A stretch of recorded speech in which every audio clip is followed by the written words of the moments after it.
বলা হয়। গু মানে অন্ধকার, আর রু মানে প্রকাশ। যিনি অন্ধকার থেকে প্রকাশে নিয়ে যান তিনি হলেন গুরুদেব। তোমরা সংসারে পড়ে আছো মানে অন্ধকারে আছো, দেখতে পাচ্ছ না। পরম আনন্দ, পরম শান্তি সমুদ্র তোমাদের অন্তর হৃদয় নিত্য নিরন্তর প্রকাশিত হচ্ছে, অথচ তোমরা কিছুই জানো না। এই হাড় মাংসের দেহকে জীবনের সর্বস্ব মনে করছে। এর মধ্যে যিনি আছেন তিনি তো ভগবান এবং তিনি তো সবকিছু, কিন্তু তোমরা বুঝতে পারছো না। এই জন্য গুরুদেব অজ্ঞানতিমিরান্ধস্য জ্ঞানাঞ্জন শলাকয়া চক্ষুর্মিলিতং যেন তস্मै শ্রী গুরবে নমঃ। যিনি তোমাদের অজ্ঞান রূপী অন্ধকার, যে চোখে ছানি পড়ে গিয়েছে, সেইটা জ্ঞান রূপী শলাকার দ্বারা অপারেশন করে দিব্য চক্ষু প্রদান করে, যে চক্ষুর দ্বারা ভগবানকে দেখা যায়। এই জন্য গুরুদেব ভক্তি, গুরুদেবের ভক্তির কথা রামদাসজি মহারাজ প্রথমেই বলছেন, গুরুতীর্থ অনুরাগ।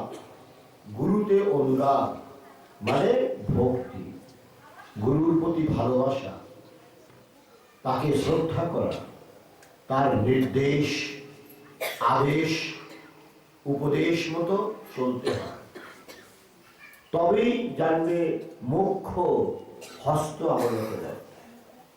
এই জন্য গুরু আর তীর্থ। তীর্থ মানে যেখানে দেবতারা থাকে, যেমন বৃন্দাবন, হরিদ্বার, দ্বারকা, কাশী, এই হল তীর্থ। তীর্থতে গেলে দেবতারা দর্শন দেন, সমস্ত তীর্থে দেবতারা আসেন। তোমরা দেখতে পাচ্ছ না, যেই গোবিন্দকে প্রণাম করছো, কাশী বিশ্বনাথে প্রণাম করছো, বৃন্দাবনের বাকি বিহারীকে প্রণাম করছো, দ্বারকাতে যে দ্বারকাধীশকে প্রণাম করছো, হরিদ্বারে যে শিবকে প্রণাম করছো, যেই তোমরা প্রণাম করো না, তাদের আশীর্বাদ তোমাদের প্রতি বর্ষিত হয়। তোমরা দেখতে পাচ্ছ না, কিন্তু তিনি সব দেখছেন, যে আমার কোন ভক্তরা, কোন শিষ্যরা, কোন সন্তানেরা আমাকে দর্শন করতে আসে। এটা বিশ্বাস করো, যতটুকু বিশ্বাস ততটুকু ফল। একেবারে শাস্ত্রের কথা। যদি মনে করো না এটা পাথর, তো পাথর, আর মনে করে নাও যে পাথর রূপে স্বয়ং ভগবান আছেন, স্বয়ং ভগবান, এটা সব বিশ্বাসের উপর নির্ভর করে। একটা অন্ধ যাচ্ছে গোবিন্দ দর্শন করতে হায়দ্রাবাদে, এক ভক্ত বলছে, তুই क्यों जा रहा है, अंधा है, देखता फिरता तो है ही नहीं, भगवान को तू क्या देखेगा, निकल जाए।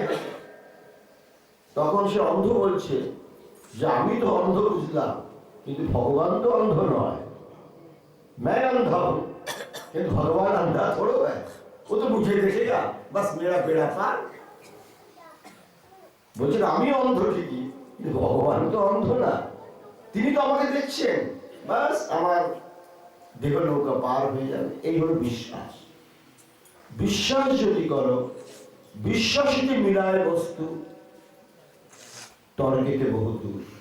যখনই আমরা তীর্থস্থানে যাই, গোবিন্দ দর্শন করি, বাকি ভাই দর্শন করি, দ্বারকাধীশের দর্শন করি, মনে করতে হবে যে আমার তো কিছুই নেই, জ্ঞান বুদ্ধি, কিন্তু ভগবান তো আমাকে দেখছেন, ব্যাস। এই ভাব যদি রাখো, তারপরে তোমার কল্যাণই কল্যাণ। তাই কাঠিয়া বলছেন গুরু তীর্থ অনুরাগ। প্রথমে গুরুদেবের প্রতি আর তীর্থের প্রতি অনুরাগ রাখতে হবে, তাহলে সাধন জগতের প্রথম সিঁড়ি পার হওয়া হবে। সাধন জগৎটা তো কোনো ডাল ভাত তরকারি নয়, সাধন জগৎ বড় কঠিন। ধীরে ধীরে এই জগতে অগ্রসর হতে হয়। আমরা আজকে এসছি আশ্রমে 1970-তে, 1970 মানে 1970-71, 45 বছর হয়ে গেল আমাদের স্বামী বিবাহের, 45 বছর, 1-2 বছর না, 45 বছর। সুতরাং এই সাধন জগতে আমরা আনন্দে আছি। এই রাস্তা বড় কঠিন রাস্তা। যদি গুরুদেবের নির্দেশ আদেশ মতো চলো তাহলে তোমাদের সমস্তই কল্যাণ। গুরুতীর্থ অনুরাগ আর বিষয় বিষ্কর্মান, বিষয়কে বিষ মনে না করতে পারলে সাধন জগতে প্রথম সিঁড়ি হলো। কত কঠিন চিন্তা করো, এটি ডাল ভাত তরকারি। সাধন জগতের প্রথম সিঁড়ি হলো সংসারকে বিষমত মনে করতে হবে। তাই বলছেন সংসারস্য বিষয়ে বৃক্ষে দমেব মধুরে ফলে। বিষবৃক্ষ হলে কি হবে? এখানে দুটি ফল হয়েছে এই সংসার বৃক্ষে। এই ফলগুলো এত মধুর যে এই ফল আস্বাদন করলে, সেবা করলে জীবের অশেষ কল্যাণ।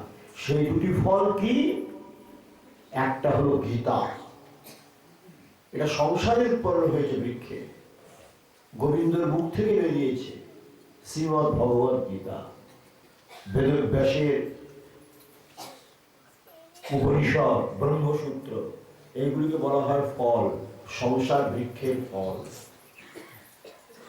আরেকটি হলো সঙ্গ সজ্জনে সূচক, সাধু সন্তদের সঙ্গ। চৈতন্য চরিতামৃত। সাধু সঙ্গ, সাধু সঙ্গ সর্বশাস্ত্রে কয়, আর লবমাত্র সাধু সঙ্গে সর্বসিদ্ধি পায়। সুতরাং সাধু সঙ্গ একটা মস্ত বড় মনকে পরিষ্কার করে, চিত্তকে নির্মল করে, কৃষ্ণাভিমুখী করে, ঈশ্বরাভিমুখী করে, ভগবত অভিমুখী করে। সুতরাং সাধু সঙ্গ, গ্রন্থ সঙ্গ, শাস্ত্র সঙ্গ, এইগুলি অপার মহিমা। মানব জীবনের দুটি অমৃত ফল, একটি গীতা উপনিষদ ব্রহ্মসূত্র, আরেকটি হলো সাধু সঙ্গ। এই দুটি হলো সংসার বৃক্ষের দুটি সুন্দর ফল। এই ফলগুলোকে তোমরা আস্বাদন করো, শাস্ত্রের নির্দেশ মতো চলো, তাহলে তোমাদের জীবন মঙ্গলময়, কল্যাণময় হয়ে যাবে। আমরা বাড়ি বাড়িতে আসি সেই মার্গদর্শন করার জন্য। তোমরা সৎ পথে চলো, সৎ পথে চলো, ভগবত পথে চলো, গুরু নির্দিষ্ট সাধন পথে চলো, দেখবে তোমাদের জীবন অমৃতময়। এই সুবর্ণ সুযোগ, এই দিব্য সুযোগ একমাত্র মানব জন্মেই পাওয়া যায়, তাছাড়া কোনো জন্মে পাওয়া যায় না। এই জন্য এই সুযোগ থেকে তোমরা কোনোদিন বঞ্চিত হবে না, ছাড়বে না। এই সুযোগটা নেওয়া উচিত। যদি না নাও, পশুর মতো চলাফেরা করো, তাহলে ভুগতেই হবে, কষ্ট পেতে হবে। ভগবান গীতায় বলেছেন, অনন্যশ্চিন্তয়ন্তো মাম যে জনা পরিযুপাসতে তেষাং নিত্যাভিযুক্তানাং যোগক্ষেমং বহাম্যহম। গীতার নবম অধ্যায়ে 22 নম্বর শ্লোক। অনন্যশ্চিন্তয়ন্তো মাম,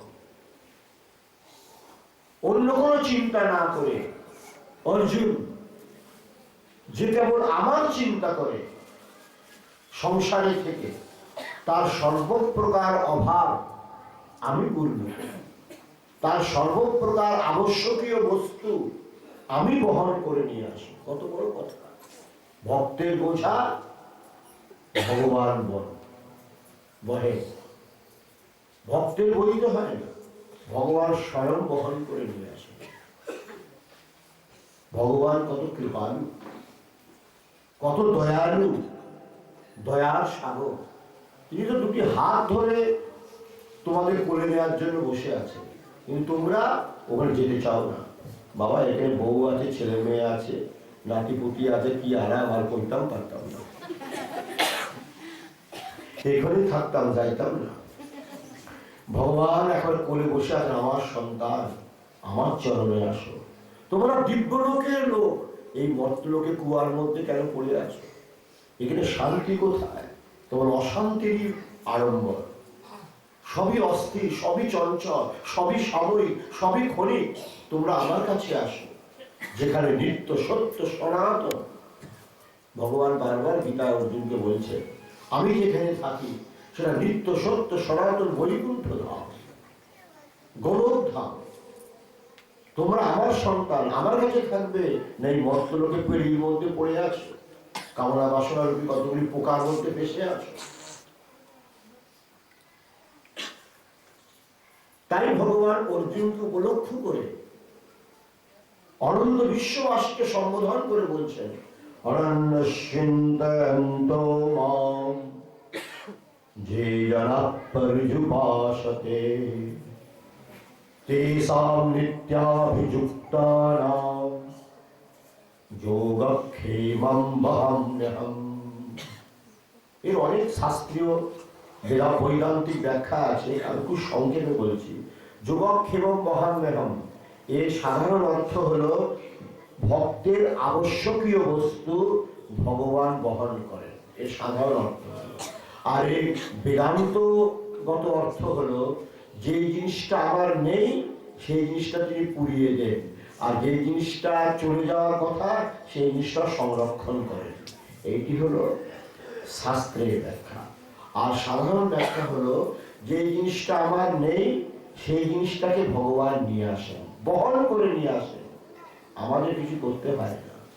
সেই পরম মঙ্গলময়, পরম চিন্ময়, সর্বজ্ঞ সর্বশক্তিমান, সর্বনিয়ন্তা, অখিলেশ্বর নিখিলেশ্বর, সর্বেশ্বর সর্বান্তর্যামী, হৃদয় বিহারী সাক্ষাৎ রস বিহারী ভগবান, তিনি আমাদের সমস্ত বোঝা বহন করে নিয়ে আসেন। ভক্তকে এত তিনি ভালোবাসেন, তাই ভগবান বারবার অর্জুনকে বলছেন, তস্মাৎ যোগী ভবার্জুন, তস্মাৎ যোগী ভবার্জুন, তস্মাৎ যোগী ভবার্জুন। অর্জুন, তুমি আমার ভক্ত হও, তুমি যোগী হও। যোগী মানে আমার সাথে যুক্ত থাকো। তুমি ভক্ত হও, যে ভক্ত হয় ভগবান তার জন্যে সবকিছু করে। সন্তদাসজি মহারাজ আমার দাদা গুরুদেব, পরম পূজনীয় দাদা গুরুদেব, পরিক্রমা করছেন, কাঠি বাবার সঙ্গে আছেন তার গুরুদেব রামদাস কাঠিয়া বাবা। পরিক্রমা চলছে, দাউজিতে পৌঁছিয়েছেন পরিক্রমা। দাউজি বলতে যেখানে বলরাম থাকেন, কৃষ্ণ বলরাম, বলরামের জায়গা দাউজি। পরিক্রমা সন্তদাসজি মহারাজ খুব পরিশ্রম করতেন। একদিন সারাদিন গুরুদেবের পিছনেই তার কেটে গেল। প্রথমে বলেছি, গুরুতীর্থ অনুরাগ, বিষয় বিষ্কর্মা, সাধন জগতের প্রথম সোপান। গুরুদেবের প্রতি যদি নিষ্ঠা না হয়, গুরু মনুষ্য বুদ্ধিস্তু মন্ত্র চাক্ষর বুদ্ধিকম প্রতিমাস শিলা বুদ্ধিম গুরু বর্ণ নরকম। শাস্ত্রকার বলছেন গুরুদেব উনি মনুষ্য বুদ্ধি করতেন। গুরুদেব যে মনুষ্য বুদ্ধি করে, শালগ্রামে যে শিলা বুদ্ধি করে, দুর্গা প্রতিমায় যে মাটি বুদ্ধি করে, তার সাক্ষাৎ নরক বাস হয়। এই শাস্ত্রের কথা। গুরু মনুষ্য বুদ্ধিস্তু মন্ত্র চাক্ষর বুদ্ধি কম। গুরুদেব একটা মন্ত্র দিয়েছে, এটা মন্ত্র না, কতগুলো অক্ষর ছিঁড়ে ফেলে দেওয়া শিষ্যরা। এ কি মন্ত্র? আমার বিয়ে হলো না, চাকরি হলো না, এ আবার কি মন্ত্র? মন্ত্র কি তোমার বিয়ে আর চাকরি করার জন্য নাকি? মন্ত্রের উপরে যাওয়ার জন্য, শান্তি পাওয়ার জন্য, কল্যাণ লাভ করার জন্য। অনেকে স্বার্থপর হয়ে মন্ত্র নেয়, বিয়েও হলো না, চাকরিও হলো না, বাড়িতে অশান্তি, মন্ত্র ছুঁড়ে ফেলে দিল। মানে এরকম কতগুলি মানে কি বলবো অপদার্থ সংসারে আছে। গুরুদেব হলেন উপরের জন্য, নিচের জন্য নয়। নিচে তো তোমাদের যার যেমন ভাগ্য, যার যেমন প্রারব্ধ, এটা ভোগ করতেই হবে। মন্ত্রের উনি অক্ষর বুদ্ধি করতেন। মন্ত্র শব্দ ব্রহ্ম, সাক্ষাৎ ব্রহ্ম স্বরূপ, ভগবৎ স্বরূপ মন্ত্র। এটা যে মনে করে জপ করবে তার অশান্তি কাটবেই কাটবেই কাটবেই। এই কথা একেবারে শাস্ত্রের কথা। তোমরা পরীক্ষা করে দেখো, উঠতে বসতে চলতে ফিরতে ভগবানের নাম জপ করো, দেখবে সর্বপ্রকার অশান্তি কেটে যাবে। কিছু তো ভোগ থাকে, এগুলো ভোগ করতেই হবে। বড় বড় মহাপুরুষদের ভোগ করতে হয়েছে। রামকৃষ্ণের ক্যান্সার হয়েছিল, অত বড় মহাপুরুষ, ইচ্ছা করে তিনি ক্যান্সারকে জ্বালিয়ে ফেলতে পারেন, কিন্তু মহাপুরুষেরা কোনোদিন রোগকে নষ্ট করেন না, গ্রহণ করে জগৎকে শিক্ষা দেন, হে জীব, এই সংসারের শরীর অস্থায়ী, সুতরাং অস্থায়ী বস্তুর মধ্যে থেকে না, স্থায়ী বস্তুর চিন্তা করে। রামকৃষ্ণের ক্যান্সার হয়েছিল, অত বড় মহাপুরুষ, উনি ক্যান্সারকে জ্বালিয়ে দিতে পারতেন, কিন্তু বিষাদকে বিষাদ মনে করেননি, বিষাদকে প্রসাদ মনে করেছেন। রোগ হলো ভগবানের প্রসাদ, যা যে রোগ হয় এটা ভগবানের প্রসাদ মনে করবে, দেখবে রোগ তাড়াতাড়ি নষ্ট হয়ে যাবে। আর যদি সেটাকে হায় হায় হায় হায় গেলাম গেলাম গেলাম আমার কি হয়ে গেল এসব মনে করলে রোগ আরো চেপে বসে। রামদাস কাঠিয়া বাবা, তাকে বিষ খাওয়ানো হয়েছিল, তিনি কি জানতেন না বিষ কেন খাওয়ানো? সব জানেন, কিন্তু তার সত্ত্বেও তিনি সেটাকে বরণ করেছিলেন, কারণ এই দেহ অস্থায়ী। এটাকে গ্রহণ করে জগৎকে শিক্ষা দিয়ে দিয়েছেন, শরীর থাকলে প্রারব্ধ ভোগ হবে। এর জন্য হেজি তুমি বিচলিত পেও না, তুমি হতোৎসাহ হয়েও না, তুমি পথভ্রষ্ট হয়েও না। এগুলি মহাপুরুষরা শিক্ষা দেওয়ার জন্য সংসারে আসে। এ দেহ কি? এটা হাড় মাংসের একটা খাঁচা, মলমূত্রের ফ্যাক্টরি।